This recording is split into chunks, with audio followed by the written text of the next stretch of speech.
Պարոն Միրջան, դուք Արցախի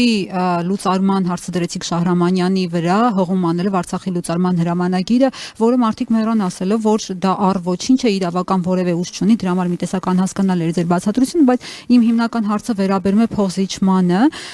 Դուք հայտարարեցիք, որ որևէ միջանցքի մասին որևէ բան չկա այս նոր ստորագրվող համաձայնագրում, պայմանագրում, նույնը ասվում էր նաև նոյեմբերի 9-ի հետ կապված, մի փաստաթղթի հետ կապված, որի շուրջ եւ Ալիևը եւ Պուտինը պնդում էին, որ այնտեղ միջանցքի հարց կա։ Հիմա կարող է սա էլ ընկալման հարց է։ Մենք այլ կերպ ենք ընկալում, իրենք ուրիշ ձև են հասկանում։ Ձեր երկրորդ եւ իրական եւ միակ հարցինի պատասխան կարող եմ ասել, որ տրանսպորտային ուղիների մասին համաձայնագրի համաձայնեցված տեքստում կա միայն այն, որ կողմերը կարող են բանակցություններ սկսել եւ համագործակցություն ծավալել փոխադարձ հետաքրքրություն ներկայացնող այնպիսի ոլորտներում, ինչպիսին, չգիտեմ, տնտեսությունն է, տրանսպորտն է, տրանզիտն է եւ այլն, ոչ մի բառ ավել ձեր մտահոգության վերաբերյալ։ Ներողություն, ես ուզում եմ նաեւ անպատասխան չթողեմ։ Ես ոչ մեկի վրա ոչ մի պատասխանատվություն չեմ դնում։ Մարդիկ եթե կարծում են, որ պետքա իրանք ունեն իրավասություններ, իրանք լուրջ պետական կառույց եւ ինստիտուտ են, հետո բան են ստորագրում, հետո ասում են դա իրավական ուժ չունի, հետո վտարանդի նիստեր են անում, վտարանդի չգիտեմ ինչեր են անում։ Գիտեք, մեկնաբանության հարց չի, վերջը իրողություններ կան։ Հիմա հայտարարելով ու անպագորգոր բաներ ասելով չի։ Ես նորից եմ ուզում շեշտեմ, նույնիսկ Լեռնային Ղարաբաղի Լաչինի միջանցքի շրջափակման բլոկադայի պայմաններում, Լեռնային Ղարաբաղի բնակչության պաշարված լինելու պայմաններում, էլի մենք փորձում ենք գտնել արդեն իհարկե նոր իրողություններից բխող լուծումներ, փորձում ենք ինչ-որ շտկել իրավիճակը,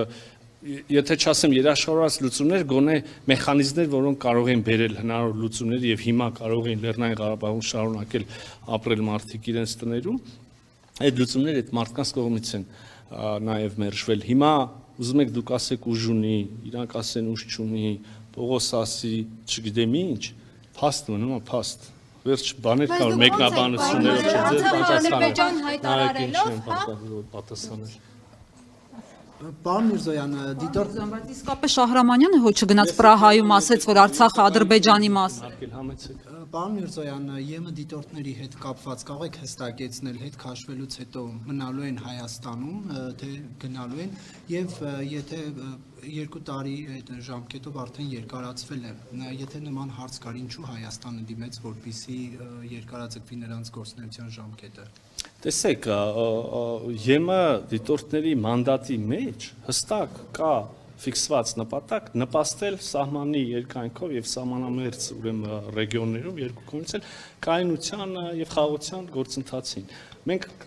տասնյակ, եթե չասեմ հարյուրավոր անգամներ առիթ ենք ունեցել ասելու, որ շատ մեծ կարևորություն ենք հաղորդում Եվրամիության քաղաքացիական առաքելության գործունեությանը, նույնիսկ փաստում ենք, որ իրենց տեղակայումից եւ իրենց գործունեություն ծավալվելուց հետո այդ բայց սկսած մենք էական լայնածավալ էսկալացիաներ չենք ունեցել, դա ինչ որ առումով նաև կարծում ենք իրենց գործունեության շնորհիվ է, տավաբար մենք իսկապես նաև երախտապարտ ենք եւ գնահատում ենք, նրանք շարունակում են եւ քանի դեռ չի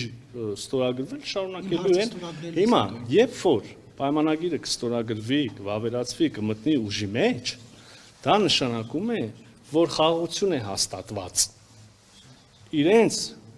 գործառույթը նպաստելն էր խաղաղությանը, հա, հիմա եթե մտավ ուժի մեջ խաղաղությունը հաստատված է, հետեւաբար մենք Եվրամիության մեր գործընկերների հետ երևի պետք է քննարկում ունենանք այն մասին, թե ինչպիսի փոփոխություն է պետք մտցնել մանդատում, ինչպիսի այլ համագործակցություն է պետք ծավալել։ Խոսքը զուտ սահմանին, այդպես ինչպես մյուսներն են սիրում ասել, հերադիտակային դիտարկման մասին։ Երաշխիքներ կներեք, որտեղից որ այդ ստորագրությամբ խաղաղությունը լինելու եւ ԵՄ։ Դե լավ, այդ արդեն ուրիշ հարց է։ Մինսկի խմբի մասով